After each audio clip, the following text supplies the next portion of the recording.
हाय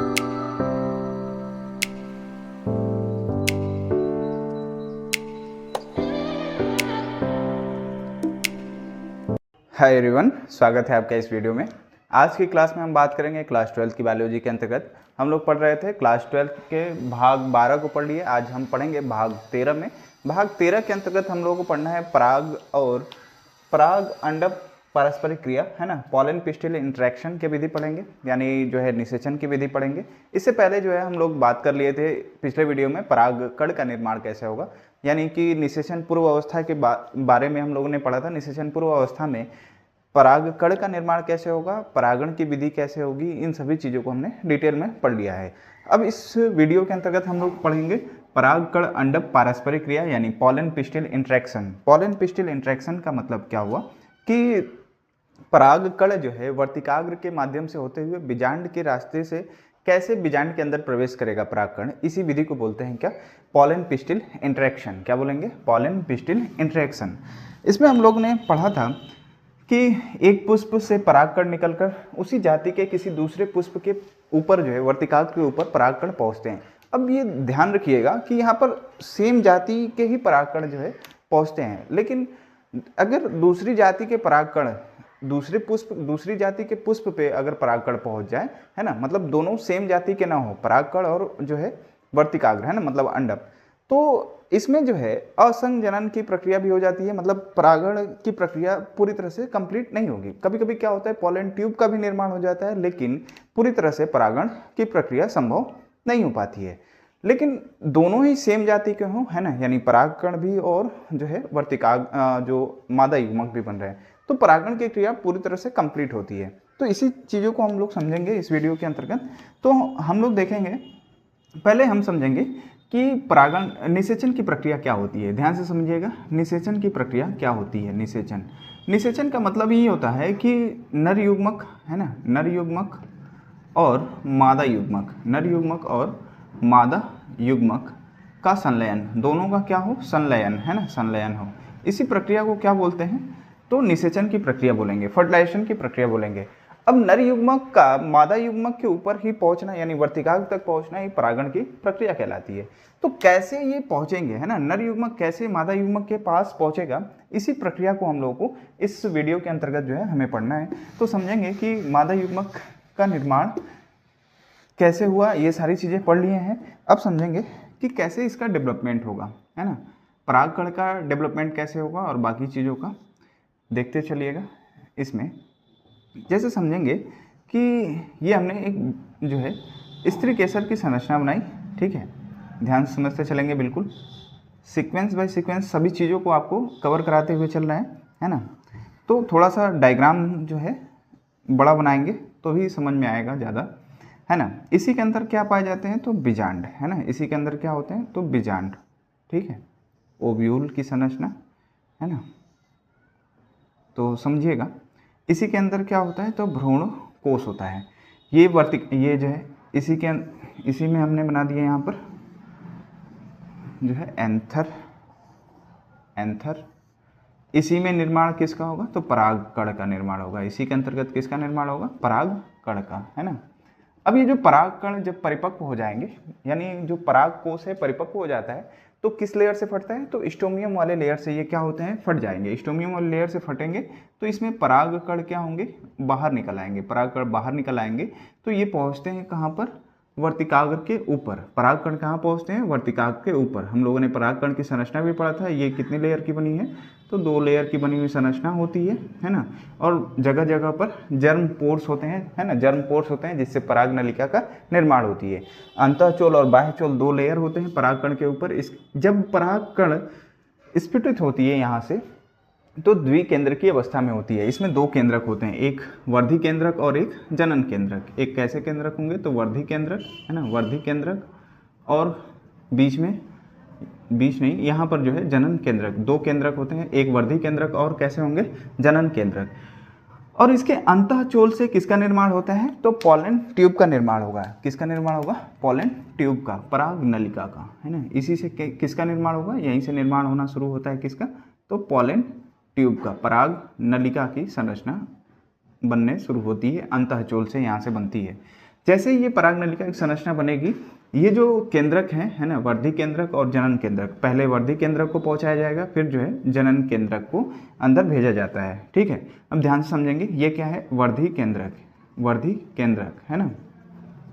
अब ये जो वर्धी केंद्रक है ये क्या होगा कि आगे चलकर नष्ट हो जाता है। ये वर्धी केंद्रक क्या होगा, आगे चलकर, है ना, पॉलन ट्यूब में ही आगे चलकर नष्ट हो जाता है, नष्ट हो जाता है ना। ध्यान समझते चलेंगे। और इसमें जो ये जनन केंद्रक है, जनन केंद्रक, ठीक है, जो जनन केंद्रक है इसमें होता है समसूत्री विभाजन। क्या कौन सा विभाजन होगा, समसूत्री विभाजन। जैसे ही इसमें समसूत्री विभाजन होता है ये जो है दो केंद्रक में बढ़ जाएंगे, दो नर युग्मक का निर्माण हो जाएगा। इसमें किसका निर्माण होगा, तो दो नर युग्मक का निर्माण होगा। अब ये जो है क्या हुआ कि आगे चलकर कितने, तो दो नर युग्मक में इसका डेवलपमेंट हो गया। ठीक है, ये दो नर युग्मक है ना, नर युग्मक किससे निर्माण हुआ, तो जनन केंद्रक से, है ना। कितने कितने, तो दो नर युग्मक का यहाँ पर क्या हुआ, निर्माण हुआ। अब ये पॉलन ट्यूब के अंतर्गत ही होता है, पॉलन ट्यूब के अंतर्गत। अब थोड़ी सी बीजांड की संरचना में हम लोग समझेंगे कि बीजांड की जो संरचना हमने बनाया है, ये जो ऊपर वाला ये जो है हमने, ये क्या है, तो बीजांड है। क्या है, बीजांड। ठीक है, ओव्यूल, ओव्यूल। और ये जो इसके ऊपर जो सामने वाला भाग है ना, जहाँ पे ये अध्यावरण जो बना हुआ है, निकलता हुआ प्रतीत होता है, इसको बोलते हैं क्या, निभाग, निभाग। ठीक है, चले जा, चले जाए। ये संरचना आप लोग देख भी चुके हैं, पढ़े भी हैं। और इसके सामने जो भाग होता है उसको बोलते हैं क्या, बीजांड द्वार, बीजांड द्वार, है ना।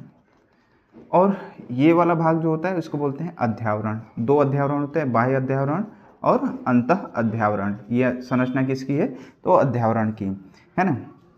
और जो है इसी के अंतर्गत पाया जाता है क्या, भ्रूण कोश, है ना। ध्यान से समझेंगे, एम्ब्रियो सैक, एम्ब्रियो सैक, भ्रूण कोश। भ्रूण कोश के अंदर ही ऊपर की तरफ जो है तीन कोशिकाएं होती हैं, ऊपर की तरफ तीन कोशिकाएं होती हैं जिनको बोलते हैं क्या, प्रतिमुख कोशिकाएं। इनको बोलते हैं प्रतिमुख कोशिका, एंटीपोडल सेल्स, प्रतिमुख कोशिका। इसके बीच में ये एक सेल में दो केंद्रक होते हैं, इनको बोलते हैं द्विकेंद्रकी, है ना। क्या बोलेंगे, द्विकेंद्रकी, द्विकेंद्रकी, है ना, या द्वितीय केंद्रक भी बोल दीजिए, या फिर आप बोल सकते हैं, हाँ, द्वितीय केंद्रक ही बोल दीजिए, है ना। द्विकेंद्रकीय संरचना है द्वितीय केंद्रक, द्वितीय केंद्रक, है ना। ठीक है, समझते हुए चलेंगे। और इसके बीच में होता है एग सेल, है ना। क्या है ये, अंड कोशिका, है ना, अंड कोशिका। ये ही मादा युग्मक है। क्या है, मादा युग्मक, अंड कोशिका, एग सेल, एग सेल, यही क्या है, इसी में क्या हो, मादा युग्मक का निर्माण, है ना। अब इसके बाहर होती हैं दो सहायक कोशिकाएं। ये क्या है, सहायक कोशिकाएं, सिनर्जिट्स, सहायक कोशिकाएं दो हैं, ये भी हैं, है ना, सहायक कोशिका, सिनर्जिट्स। ठीक है, हमने ये संरचना समझ ली बीजांड की। अब इसमें जो बीजांड है, जो पॉलन ट्यूब है, ये पॉलन ट्यूब, ये पॉलन ट्यूब प्रवेश करने के इसके कई माध्यम है ना। यहाँ पर समझेंगे, जो हमने बताया कि परागकण क्या होंगे, स्फुटित होंगे, स्फुटित होने के बाद इसके ऊपर आएंगे। जैसे ही परागकण इस वर्तिकाग्र वाले भाग पर आते हैं, ये वर्तिकाग्र है ना, वर्तिकाग्र। जैसे ही किस वाले भाग पर आएंगे, वर्तिकाग्र वाले भाग पर आएंगे, है ना। तो ये इस पर जो है एक चिपचिपा पदार्थ होता है जिसको ये परागकण अवशोषित करके, परागकण क्या करते हैं, अवशोषित करके फूल जाते हैं। परागकण अवशोषित करके फूल जाएंगे। फूलने के पश्चात अब इसमें जर्मिनेशन शुरू हो जाता है। परागकण में क्या होगा, जर्मिनेट करेगा, परागकण अंकुरित होगा। अंकुरण के पश्चात इसके परागकण के अंतःचोल से दो लेयर होती हैं, एक बाह्यचोल और एक अंतःचोल। अंतःचोल से पॉलन ट्यूब का निर्माण होता है। किसका निर्माण होता है, पॉलन ट्यूब का। इसमें दो केंद्रक होते हैं, वर्धी केंद्रक और जनन केंद्रक। पहले वर्धी केंद्रक पॉलन ट्यूब के अंदर प्रवेश करता है। जैसे ही प्रवेश करेगा कुछ समय पश्चात ये क्या होते हैं, नष्ट हो जाएंगे। नष्ट होने के पश्चात इसमें जो जनन केंद्रक है, इसमें होता है समसूत्री विभाजन, जिससे दो नर युग्मक का निर्माण होता है। अब ये दो नर युग्मक इसी पॉलन ट्यूब के रास्ते से इस बीजांड के अंदर प्रवेश करते हैं, है ना। तो समझेंगे पराग नलिका का बीजांड में प्रवेश कैसे होता है। पराग नलिका का बीजांड में प्रवेश, है ना, ध्यान से समझते चलेंगे, बीजांड में प्रवेश, है ना। अब इसके बीजांड में प्रवेश होने के 3 रास्ते हैं, ध्यान से समझेंगे। पहला है इसको अगर ये पहुँचे किस माध्यम से, या तो ये अध्यावरण के रास्ते से पहुँच सकता है, या तो ये निभाग के रास्ते से पहुँच सकता है ना, निभाग के रास्ते से, या फिर ये बीजांड द्वार के रास्ते से पहुँच सकता है। पोलन ट्यूब तीन रास्तों से पहुँच सकता है ना। यदि ये ये जो अध्यावरण है ना, अध्यावरण है, इस रास्ते से प्रवेश करता है तो इसको बोलते हैं मीसोगैमी, है ना। अगर किसके द्वारा प्रवेश कर रहा है तो अध्यावरण के द्वारा, है ना, किसके द्वारा, अध्यावरण द्वारा, तो इसको बोलते हैं क्या, मीसोगैमी, मीसोगैमी। बहुत सारे ऐसे पुष्प हैं जिसमें अध्यावरण द्वारा प्रवेश होता है, ठीक है। अभी आगे हम बताएंगे कौन कौन से पुष्प में, ध्यान से समझेंगे। अगर बीजांड ये किस रास्ते से प्रवेश कर जाए, इस रास्ते से, है ना, अध्यावरण के द्वारा, तो इसको बोलेंगे अध्यावरण द्वारा प्रवेश, इसको मीसोगैमी बोलते हैं। अगर ये किस रास्ते से पहुंचे, निभाग द्वारा, निभाग द्वारा, है ना, निभाग द्वारा, तो इसको बोलते हैं चैलेजोगैमी। क्या बोलेंगे, चैलेजोगैमी, चैलेजोगैमी। अगर यही किसके रास्ते से पहुंचे, बीजांड द्वार के माध्यम से, किस रास्ते से पहुंचे, बीजांड द्वार के रास्ते से, है ना, बीजांड द्वार द्वारा, तो इसको बोलते हैं पोरोगैमी। क्या बोलेंगे, पोरोगैमी। ये शब्द आप लोग याद रखेंगे, बहुत सारे एग्जामों में, नीट वगैरह एग्जाम में जो है ये बहुत सारे क्वेश्चन पूछे जाएंगे। अगर अध्यावरण के द्वारा प्रवेश करता है तो इसको बोलते हैं मीसोगैमी, निभाग द्वारा प्रवेश करेगा तो चैलेजोगैमी, बीजांड द्वारा प्रवेश करेगा तो पोरोगैमी बोलते हैं, ठीक है। बीजांड के द्वारा प्रवेश करेगा तो क्या बोलेंगे, पोरोगैमी, और अध्यावरण के द्वारा प्रवेश करेगा मीसोगैमी, निभाग द्वारा करेगा तो चैलेजोगैमी। इतना क्लियर है सबको, है ना। इतनी चीज़ें आप लोगों को समझ में आई कि परागनलिका बीजांड में कैसे प्रवेश करती है। तो 3 रास्ते हैं, 3 रास्तों से प्रवेश कर सकती है। इतनी चीज़ें अगर आपको क्लियर हो गई हो, जैसे अगर हम ये कहें कि कोई बीजांड है ना, बीजांड है, बीजांड के अंदर, ध्यान से समझेंगे, बीजांड के अंदर जो है अगर परागनलिका ये जो डेवलप होके आ रही है वो किस रास्ते से पहुँचे, इस रास्ते से इसमें पहुँचे, है ना। तो इसी में क्या है, ये बीच वाली सेल है एग सेल, है ना, बीच वाली सेल क्या है, एग सेल है। अब परागनलिका में 2 नरयुग्मक हैं, 2 नरयुग्मक होते हैं। अब ये 2 नरयुग्मक इसके रास्ते से पहुंचे तो जो इसमें सहायक कोशिकाएं होती हैं, जो क्या होती हैं, सहायक कोशिकाएं, इस प्रवेश को क्या बोलेंगे, तो बीजांड द्वारी प्रवेश, इसको क्या बोलेंगे, तो बीजांड द्वारी, बीजांड द्वार, बीजांड द्वारी प्रवेश, ठीक है, यानी कि पोरोगैमी, पोरोगैमी। अगर यही बीजांड जो है, यही जो है किस रास्ते से पहुँचे, जैसे हम यहाँ पर बीजांड की संरचना बनाएं, है ना, ध्यान से समझते चलेंगे। बीजांड की अगर संरचना बनाई जाए, अगर ये जो है बीजांड में प्रवेश करे इस माध्यम से, है ना, परागनलिका इस माध्यम से प्रवेश कर रही है इसके अंदर, है ना, तो इसको बोलते हैं क्या, निभाग द्वारा। क्या बोलेंगे, निभाग द्वारा।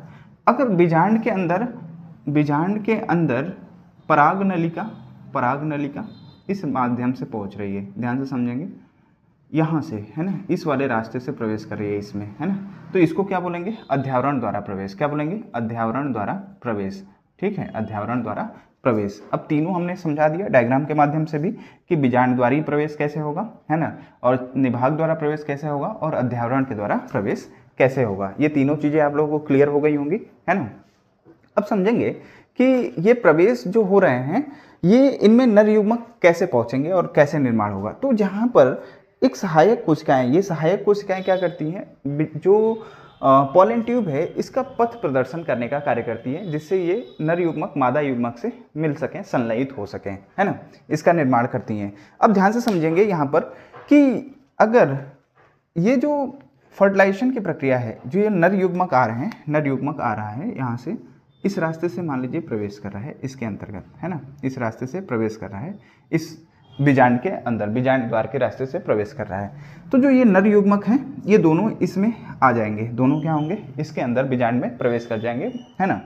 जैसे ही इसके अंदर प्रवेश करेंगे तो अगर ये दोनों नर युग्मक और मादा युग्मक, है ना, ध्यान समझिएगा यहाँ पर, नर युग्मक, है ना, नर युग्मक और मादा युग्मक, है ना, दोनों ही नर युग्मक और मादा युग्मक का मतलब ये एग सेल, है ना, क्या है, एग सेल है, और ये जो मादा युग्मक अंड कोशिका है, दोनों अगर आपस में मिल रहे हैं तो इसको बोलते हैं सत्य निषेचन। क्या बोलेंगे? सत्य निषेचन।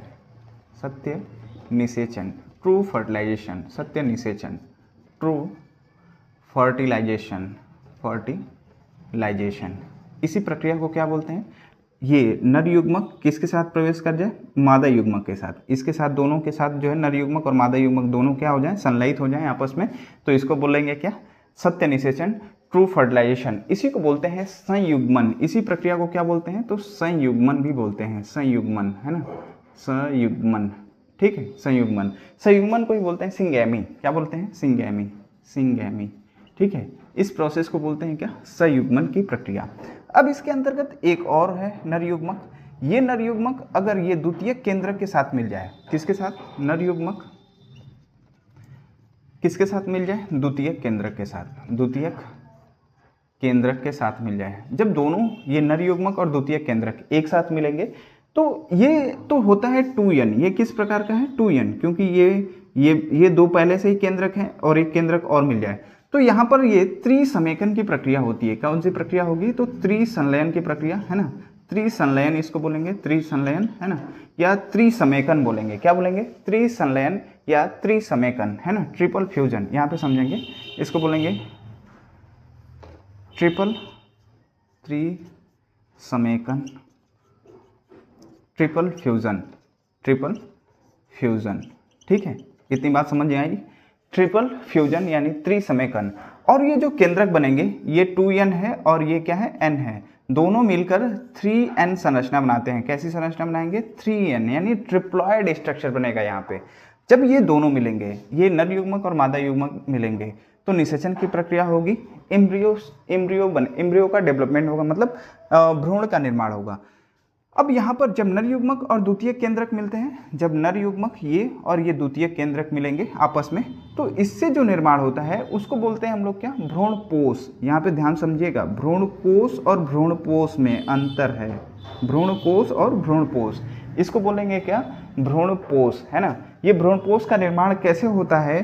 तो जब नर युग्मक और द्वितीयक केंद्रक आपस में मिलेंगे तो इनको बोलते हैं प्राथमिक भ्रूणपोष केंद्रक। इनको क्या बोलेंगे? प्राथमिक भ्रूणपोष केंद्रक, भ्रूणपोष केंद्रक, है ना, प्राथमिक भ्रूणपोष केंद्र, primary endosperm nucleus, PEN, primary endosperm nucleus, PEN, जिससे किसका निर्माण होगा? भ्रूणपोष। ये जो भ्रूणपोष बना है, भ्रूणपोष, है ना, भ्रूणपोष क्या करेगा? इसको बोलते हैं एंडोस्पर्म, एंडोस्पर्म, है ना, एंडोस्पर्म। एंडोस्पर्म क्या करता है? तो जो भ्रूण डेवलप होगा, एम्ब्रियो डेवलप होगी, उसको पोषण प्रदान करता है। ये क्या करेगा? तो भ्रूण को पोषण प्रदान करने का काम करता है। ठीक है, इतनी चीज़ें आप लोगों को क्लियर हो गई होंगी कि जो नर युग्मक है और मादा युग्मक है आपस में मिले हैं, संलयित हुए हैं, सत्य निषेचन की प्रक्रिया होगी जिसको सिंगैमी बोलते हैं। और जब नर युग्मक और द्वितीयक केंद्रक आपस में मिलेंगे त्रिसमेकन की प्रक्रिया होगी जिसको ट्रिपल फ्यूजन बोलते हैं। ये ट्रिप्लॉयड होंगे। जब ये 2n और ये n मिलेंगे ट्रिप्लॉयड स्ट्रक्चर बनाएंगे और इनसे निर्माण होता है किसका? भ्रूणपोष का। इसी के अंदर भ्रूणपोष का निर्माण होगा और पोषण ये प्रदान करते हैं। जो डेवलप होगा एम्ब्रियो, है ना, उसको पोषण प्रदान करने का कार्य करते हैं। ठीक है, इतनी चीज़ें आप लोग को क्लियर हो गई होंगी। तो आगे समझेंगे कि ये जो संरचनाएं हमने बनाई है पोषण प्रदान करते हैं। अब यहाँ पे दो चीज़ें हो रही हैं, है ना, दो बार फर्टिलाइजेशन की प्रक्रिया हो रही है। इसी को बोलते हैं दोहरा निषेचन। यहाँ पर एक बार ये निषेचन की प्रक्रिया हो गई, एक बार ये निषेचन प्रक्रिया हो गई। इसी को क्या बोला जाता है? दोहरा निषेचन, दोहरा निषेचन, है ना। Double fertilization, double fertilization, fertilization. ठीक है, इसी को क्या बोलते हैं? दोहरा निषेचन की प्रक्रिया। दोहरे निषेचन की प्रक्रिया जो होती है, सर्वप्रथम एक वैज्ञानिक थे जिसको बोलते हैं CJ नवासीन, CJ नवासीन। इन्होंने ही जो है सबसे पहले जो है लीलियम पौधों में जो है इन्होंने देखा था कि सबसे पहले कैसे जो है डबल फर्टिलाइजेशन की प्रक्रिया होती है। डबल फर्टिलाइजेशन जो है ये दोहरा निषेचन, एक बार ये निषेचन और एक बार ये, इसी प्रक्रिया को बोलते हैं क्या? दोहरा निषेचन। सबसे पहले किसने देखा था? तो CJ नवासीन ने इसको सबसे पहला देखा था। ठीक है, अब इतनी संरचना अगर आपको समझ में आ गई हो तो आगे चलेंगे, है ना। यहाँ पर आपको नोट डाउन करना पड़ेगा। पहले नोट डाउन करेंगे परागण और अंडक परस्पर क्रिया कैसे होती है ना। तो इसको आप लिखेंगे, इसके हेडिंग के अंतर्गत आप लिखते चलेंगे, है ना। नर युग्मक, हेडिंग दीजिए परागकण अंडा पारस्परिक क्रिया पॉलन पिस्टिल इंट्रैक्शन। इसमें लिखेंगे, इसमें लिखिए नर युग्मक व मादा युग्मक, नर युग्मक और मादा युग्मक का आपस में संलयन यानी फ्यूजन ही निषेचन कहलाता है। संलयन ही निषेचन कहलाता है। ठीक है, पहला पॉइंट लिखें। दूसरे पॉइंट में लिखेंगे आप, दूसरे पॉइंट में लिखिए पुष्पीय पौधों में निषेचन की क्रिया, पुष्पीय पौधों में निषेचन की प्रक्रिया परागण में स्थित परागकण में स्थित नर युग्मक एवं बीजांड में स्थित मादा युग्मक के संयोजन द्वारा होता है। चूँकि बीजांड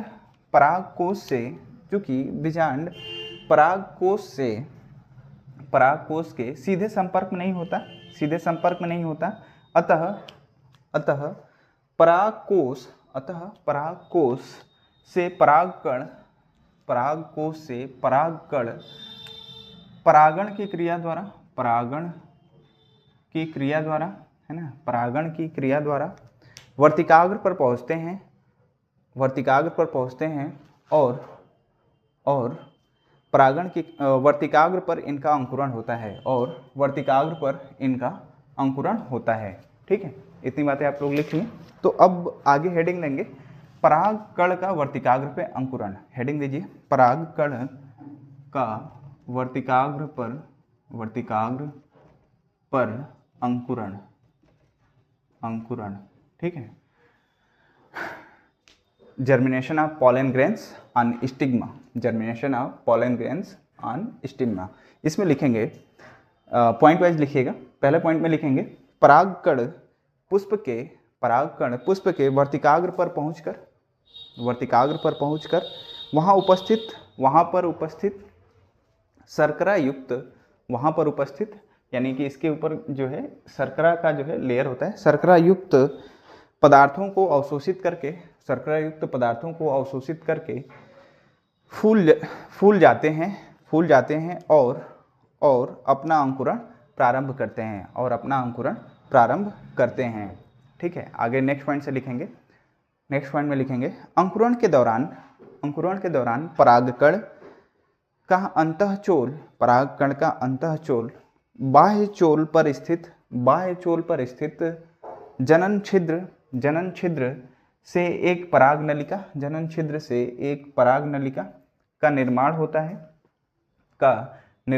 है। ठीक है, नेक्स्ट पॉइंट में लिखेंगे परागनलिका वर्तिकाग्र को भेदते हुए आगे लिखेंगे वर्तिकाग्र से होते हुए अंडाशय में स्थित बीजांड में प्रवेश करती है। ठीक है, इतनी चीज़ें लिख लिए। अब ये जो है डेवलपमेंट हो गया किसका, तो परागकण का। अब जो है आप हेडिंग देंगे परागनलिका का बीजांड में प्रवेश, है ना, परागनलिका का बीजांड में प्रवेश, है ना, ये हेडिंग है परागनलिका का बीजांड में प्रवेश। इसमें लिखेंगे आप बीजांड में परागनलिका कई माध्यम से प्रवेश कर सकती है। बीजांड में परागनलिका कई माध्यम से प्रवेश कर सकती है।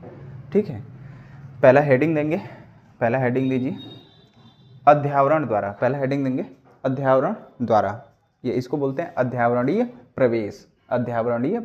हेडिंग दीजिए अध्यावरणीय प्रवेश। इंग्लिश में लिखेंगे मीजोगैमी। इसमें लिखेंगे जब परागनलिका अध्यावरण के रास्ते से बीजांड में प्रवेश करती है, तब इसे हम बीजांडद्वारीय प्रवेश कहते हैं। बीजांडद्वारी नहीं, क्या लिख रहे हैं, अध्यावरण के द्वारा प्रवेश करती है तब इसे अध्यावरणीय प्रवेश कहते हैं। फिर से आप लिखेंगे कि जब परागनलिका अध्यावरण के द्वारा बीजांड में प्रवेश करती है तब इसे अध्यावरणीय प्रवेश कहते हैं। उदाहरण आप लिख लेंगे कि कुकुरबिटेसी पौधों में, है ना, किस पौधों में, तो कुकुरबिटेसी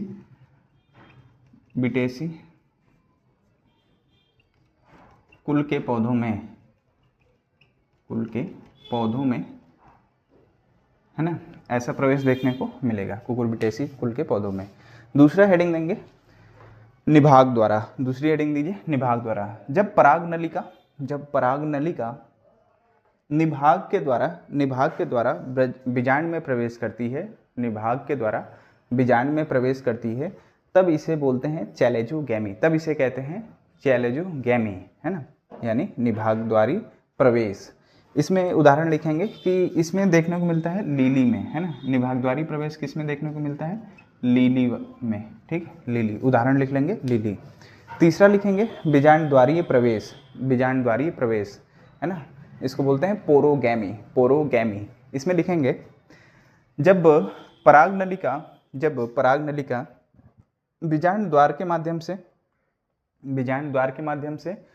बीजांड में प्रवेश करती है, तब इसे बीजांड द्वारी प्रवेश कहते हैं, ठीक है, बीजांड द्वारी प्रवेश कहते हैं। सॉरी, इसमें जो है आप लोग लीली नहीं लिखेंगे, है ना, इसमें निभाग में आप लोग जो है अखरोट में लिख लीजिएगा, है ना, और इसमें लिख लीजिएगा लीली में, है ना, मिस्टेक हो गया, बीजांड द्वार में लिख लीजिएगा लीली में, और इसमें लिख लीजिएगा निभाग में अखरोट में लिख लीजिएगा, अखरोट में, है ना। निभागी प्रवेश एक पौधा होता है केजुराइना, है ना, अखरोट केजुराइना, इसमें भी जो है देखने को मिलेगा केजुराइना, और जो है किसमें, बीजांड द्वारा होगा किसमें, लीली में, ठीक है। और अध्यारोहण द्वारा प्रवेश आपने लिखा कुकुरबिटेसी के सदस्यों में, कुल के पौधों में, ठीक है, ये सही है। अब आप इसको नोट डाउन कर लेंगे। तो आगे जब लिखेंगे पराग नलिका का भ्रूणकोश में प्रवेश, पराग नलिका का, अब ये पराग नलिका जब इसके अंदर प्रवेश करती है, भ्रूणकोश के अंदर, है ना, एम्ब्रियो सैक के अंदर पराग नलिका जब प्रवेश करती है, तो इसको लिखेंगे, हेडिंग देंगे आप पराग नलिका का भ्रूणकोश में प्रवेश, हेडिंग दीजिए पराग नलिका का भ्रूणकोश में प्रवेश, ठीक है, ये हेडिंग देंगे। और इसके अंतर्गत लिखेंगे, इसमें लिखेंगे पॉइंट वाइज करके लिखते चलिएगा, एक एक पॉइंट जो है बहुत सिंपल भाषा में, बहुत सीक्वेंस में जो है आपको सारी चीज़ें नोट कराई हैं। तो नोट करेंगे इसमें पराग नलिका बीजांड को भेदते हुए, पराग नलिका बीजांड को भेदते हुए भ्रूणकोश में उपस्थित सहायक कोशिका के स्राव के तरफ आकर्षित होती है। ये जो सहायक कोशिका हैं, ये एक तरह का जो है रसायन सिक्रेट करती हैं, जिससे जो है पराग नलिका इसमें क्या होती है, आकर्षित होती है ना, इसी के माध्यम से ये प्रवेश करते हैं। तो लिखेंगे पराग नलिका बीजांड को भेदते हुए भ्रूणकोश में उपस्थित सहायक कोशिका के स्राव के तरफ आकर्षित होते हुए भ्रूणकोश में प्रवेश करती है, ठीक है। आगे लिखेंगे नेक्स्ट पॉइंट से, पराग नलिका भ्रूणकोश में पहुंचकर इसका शीर्ष भाग विघटित हो जाता है। इसका शीर्ष भाग क्या होगा, तो विघटित हो जाएगा, शीर्ष भाग विघटित हो जाते हैं, जिससे इसमें उपस्थित दोनों नरयुग्मक भ्रूणकोश के अंदर प्रवेश कर जाते हैं, ठीक है। ये जो है पराग नलिका का भ्रूणकोश में कैसे प्रवेश होता है, ये आपने लिखा। अब जो है हेडिंग देंगे दोहरा निषेचन, डबल फर्टिलाइजेशन। जो डबल फर्टिलाइजेशन की प्रक्रिया चल रही है वो कैसे होती है, तो आप हेडिंग देंगे दोहरा निषेचन, है ना, दोहरा निषेचन, डबल फर्टिलाइजेशन।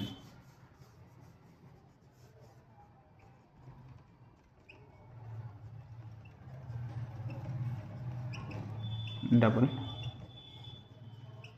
फर्टिलाइजेशन, ठीक है।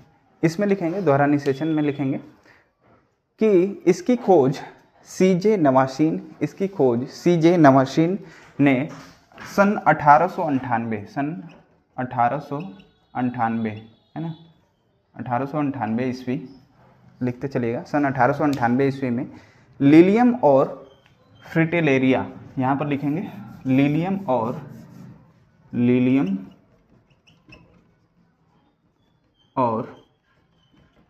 फ्रिटेलेरिया है ना, लीलियम और फ्रिटेलेरिया नामक पौधों में किया था, नामक पौधों में किया था। नेक्स्ट पॉइंट से लिखेंगे, दूसरे पॉइंट से, द्विनिषेचन आवृतबीजी पौधों का, द्विनिषेचन आवृतबीजी पौधों का विशिष्ट लक्षण होता है, आवृतबीजी पौधों का विशिष्ट लक्षण होता है। नेक्स्ट पॉइंट से लिखेंगे, परागनलिका के भ्रूणकोश में प्रवेश करने के दौरान इसका शीर्ष विघटित हो जाता है, जिससे दोनों नर युग्मक भ्रूणकोश के अंदर प्रवेश कर जाते हैं, फिर लिखेंगे, इनमें एक नर युग्मक अंडकोशिका के साथ संयोजित हो जाता है, जिससे द्विगुणित युग्मनज का निर्माण होता है। इस क्रिया को सत्य निषेचन ट्रू फर्टिलाइजेशन सत्य निषेचन कहते हैं। इसे ही संयुग्मन यानी सिंगैमी भी कहते हैं। नेक्स्ट पॉइंट से लिखेंगे या उसी में लिखेंगे, युग्मनज वृद्धि करके भ्रूण का निर्माण करता है। अब ये जो युग्मनज बनेंगे ये वृद्धि करके किसका निर्माण करेंगे, तो एम्ब्रियो का निर्माण करेंगे। ये नर युग्मक और मादा युग्मक वृद्धि करेंगे, बनाएंगे क्या, भ्रूण, है ना, एम्ब्रियो। ठीक है, एम्ब्रियो का फॉर्मेशन करते हैं। ठीक है, अब जो है आगे लिखेंगे, दूसरे नेक्स्ट पॉइंट से लिखेंगे, लिखते चलिए, दूसरा नर युग्मक द्वितीय केंद्रक के साथ संयोजित होकर एक त्रिगुणित संरचना 3n त्रिगुणित संरचना बनाती है, जिसे प्राथमिक भ्रूणपोष केंद्रक PEN प्राइमरी इंडोस्पर्म न्यूक्लियस, जिसे प्राथमिक भ्रूणपोष केंद्रक PEN, है ना, प्राथमिक भ्रूणपोष केंद्रक कहते हैं। इस प्रक्रिया को त्रिसमेकन ट्रिपल फ्यूजन कहते हैं। आगे लिखेंगे, इसी में त्रिसमेकन कहते हैं, इसी के अंतर्गत लिखिएगा। इस प्रकार दोनों ही नर युग्मक निषेचन की प्रक्रिया में भाग लेते हैं। इसे ही दोहरा निषेचन कहते हैं या द्विनिषेचन कहते हैं, है ना, यानी डबल फर्टिलाइजेशन कहते हैं। नेक्स्ट पॉइंट से लिखेंगे, त्रिसमेकन के पश्चात बने प्राथमिक भ्रूणपोष केंद्रक यानी PEN, है ना, प्राइमरी इंडोस्पर्म न्यूक्लियस, बाद में भ्रूणपोष, ये बिल्कुल ध्यान से लिखेंगे इसको, भ्रूणपोष यानी इंडोस्पर्म में परिवर्तित हो जाता है, मतलब भ्रूणपोष का निर्माण करता है। नेक्स्ट पॉइंट से लिखेंगे, भ्रूण के वृद्धि के समय पोषण प्रदान करता है। नेक्स्ट पॉइंट से लिखेंगे, निषेचन के पश्चात जो, अच्छा, ये जितने भी कोशिकाएं हैं, प्राथमिक कोशिका हो गई, ये बाकी जितनी भी चीज़ें हैं, ये सभी क्या होते हैं, ये सभी क्या होंगे, नष्ट हो जाएंगे, धीरे धीरे क्या होंगे, नष्ट हो जाते हैं, है ना। तो लिखेंगे, निषेचन के पश्चात प्राथमिक कोशिका और सहायक कोशिकाएं नष्ट हो जाती हैं। तो आज के वीडियो में जो है आज इतना ही। ठीक है, आप बिल्कुल सीक्वेंस बाय सीक्वेंस चीज़ों को नोट करेंगे, डायग्रामेटिक चीज़ों को नोट करेंगे, डायग्राम जरूर बनाएंगे। यदि आप लोगों को लेक्चर पसंद आता हो तो बिल्कुल जो है चैनल को थोड़ा शेयर करिए और सब्सक्राइब भी किया करिए। अगर वीडियो पसंद आए तो इसको ज़रूर लाइक करें।